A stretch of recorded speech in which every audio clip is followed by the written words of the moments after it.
છે, પોતાના ભગત છે એનું દુઃખ જોઈ શકતા નથી. ભગવાનને થયું મારો ભગત છે આજે દુઃખી થાય છે,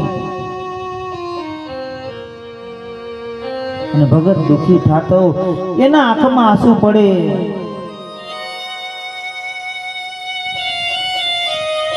ભગવાન નથી જોઈ શકતા વાલા. ચિંતા ભગવાનને થવા લાગી અને પોતે જાગવા લાગી છે. આપણે જ્યારે સૂઈ જાય ને આપણા ભગવાનનો હાથ આપણી ઉપર પ્રેમથી ભરતો હોય,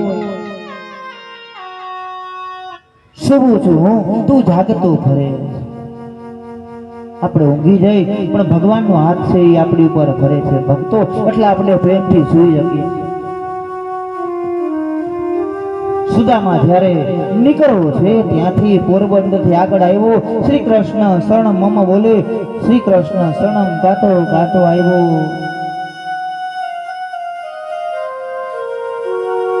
પગ થાકી ગયા ત્યારે સૂઈ ગયો અને ભગવાન જાગે છે કે આ સવારે અહીંયા આવવાનું છે, દ્વાર બંધ થઈ જશે તો ભોગી હકશે નહીં.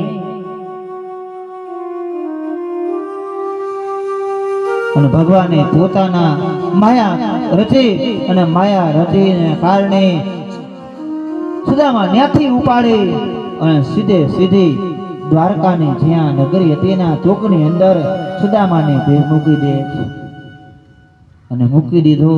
સવાર થયું ને જાગ્યો અને જાગ્યો ત્યાં તો બધી જગ્યાએ જોવા લાગી આ શું છે,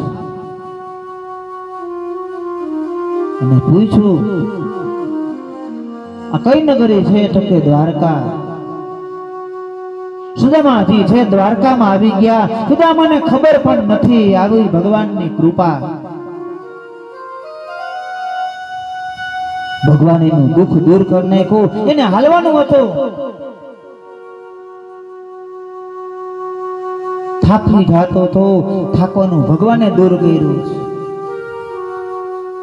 ઘણી વાર આપણે લાઈનમાં ઉભા ઉભા થાકી જતા હોય ભગવાન દર્શન માટે, જેવા ભગવાનના નામ લઈ જય દ્વારકાધીશ રક્ષા કર, ભગવાન નામ બોલીને આપણી અંદર તાકાત આવી જાય. લાઈનમાં ઉભા ઉભા ચક્કર આવવા માંડે, પણ ભગવાનનું સ્મરણ કરો અને જયનો અવાજ આવે